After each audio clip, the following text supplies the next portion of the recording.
if I'm going to spend time with my family whilst abroad and enjoy the freedom of running the business from Thailand or Bali or Vietnam or Dubai or even Mexico where I'm going soon, wherever I choose to be on the planet, if I'm doing it for that reason, then I want a business that doesn't tie me to the desk the whole time and that I have to be constantly fighting fires on the laptop. When people first start a business and perhaps they're worried about knowing nothing about business when they first get started, what's that learning curve going to be like for people when they start a new online business? Yeah, it will be steep, but you've got to embrace it. You've got to embrace it and dive in with both feet if you really want to achieve it. Like you said, I love that line. You only have one life.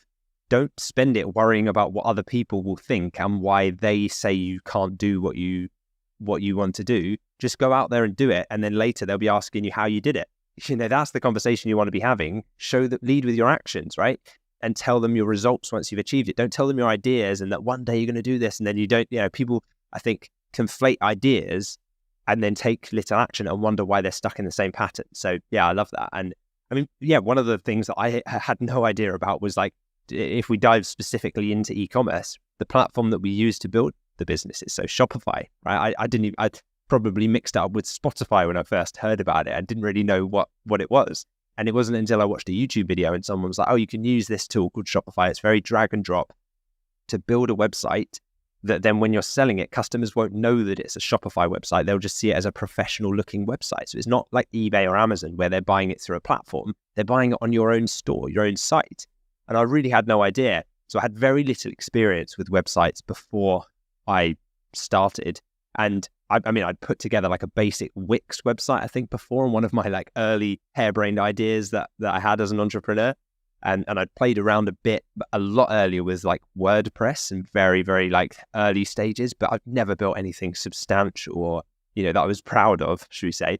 But gradually following these kind of online tutorial videos and learning whilst doing, I just jumped in and thought, okay, I'm going to actually do this. And then I'd just Google the bits that I got stuck on as I went.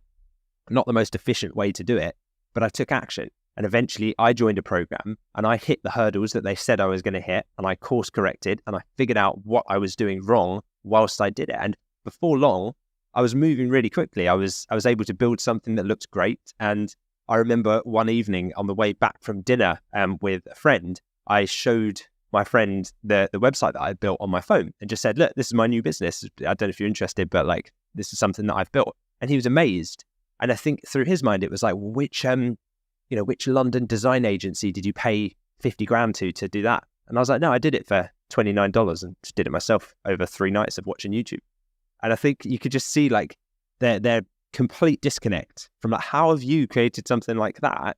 And that you seem to now have this established business presence that other people would pay an agency a huge amount of money for. So yeah, I mean, the thing to remember is that I was at that stage, but a few days earlier, I didn't even know what Shopify was. I thought it was the thing you streamed music on.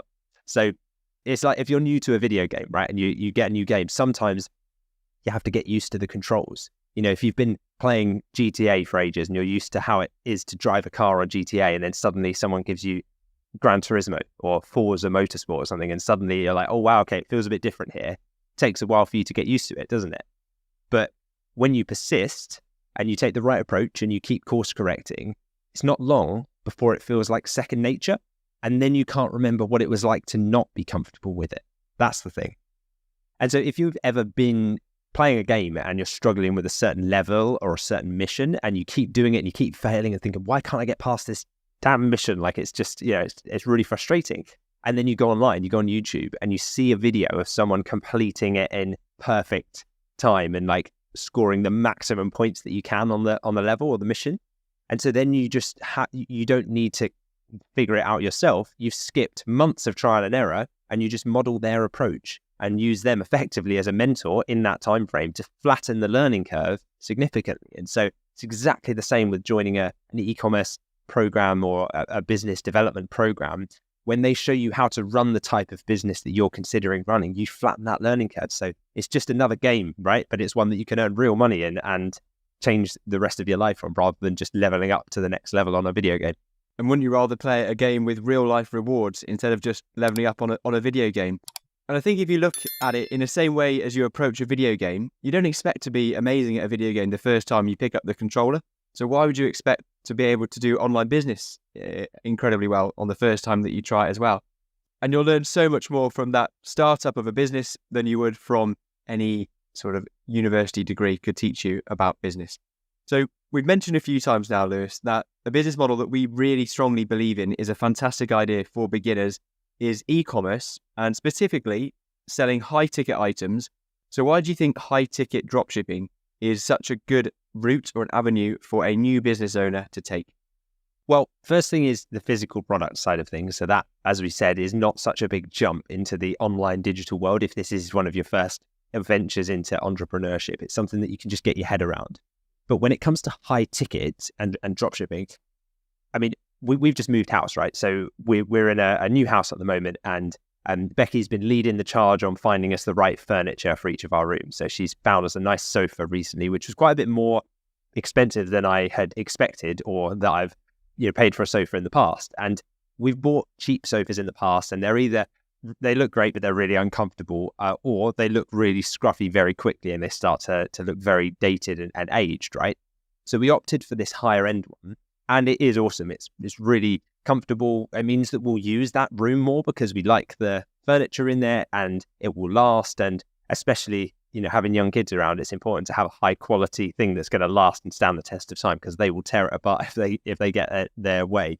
So it's like that with high ticket dropshipping. I could have bought 3 cheap sofas probably for the price that we paid for that one, and had all the issues that come with that and been uncomfortable, and then it looked really scruffy very quickly.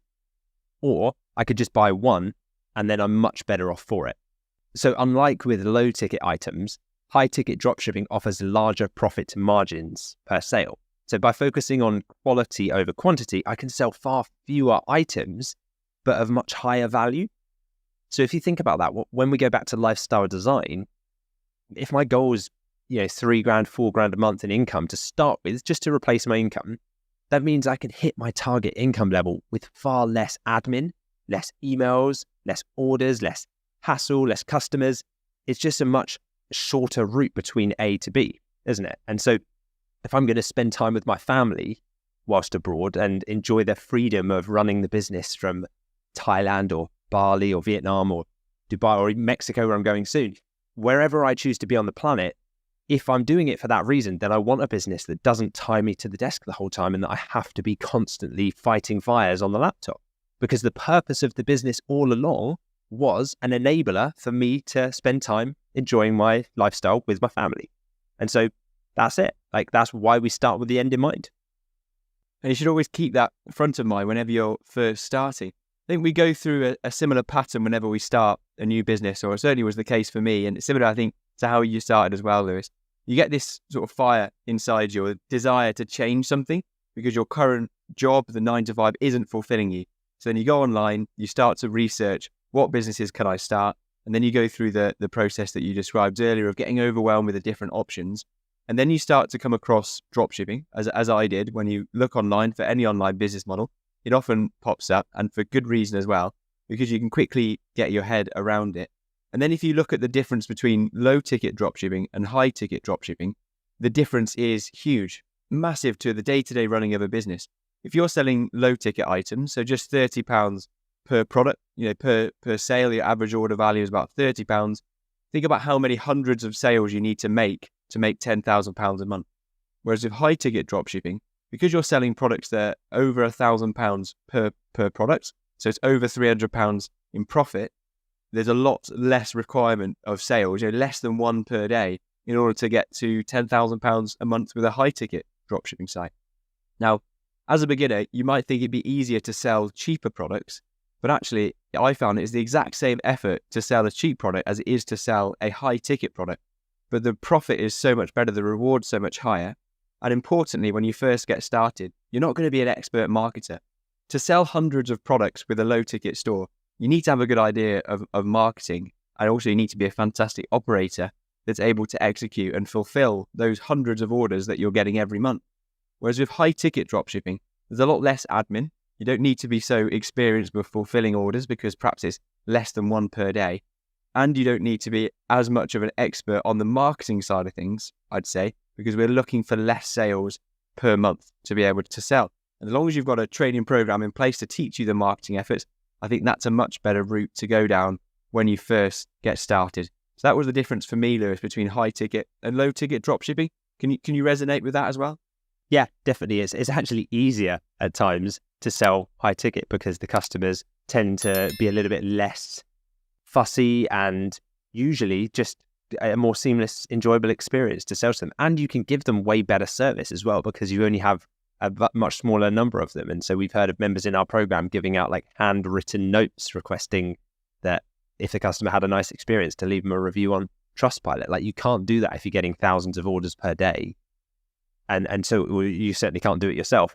And so it just allows you to offer that level of like VIP concierge service to customers, which then means that they'll recommend friends and then, it starts to grow. And eventually you might be at a position where even with a high ticket store, you're getting 10, 15 sales per day. And that is a very good problem to have because then you can bring in a couple of virtual assistants, have them give that amazing level of service whilst you're, at the pool or on a hike or doing something that you want to do because you've now built a system that you can remove yourself from the income generating activities.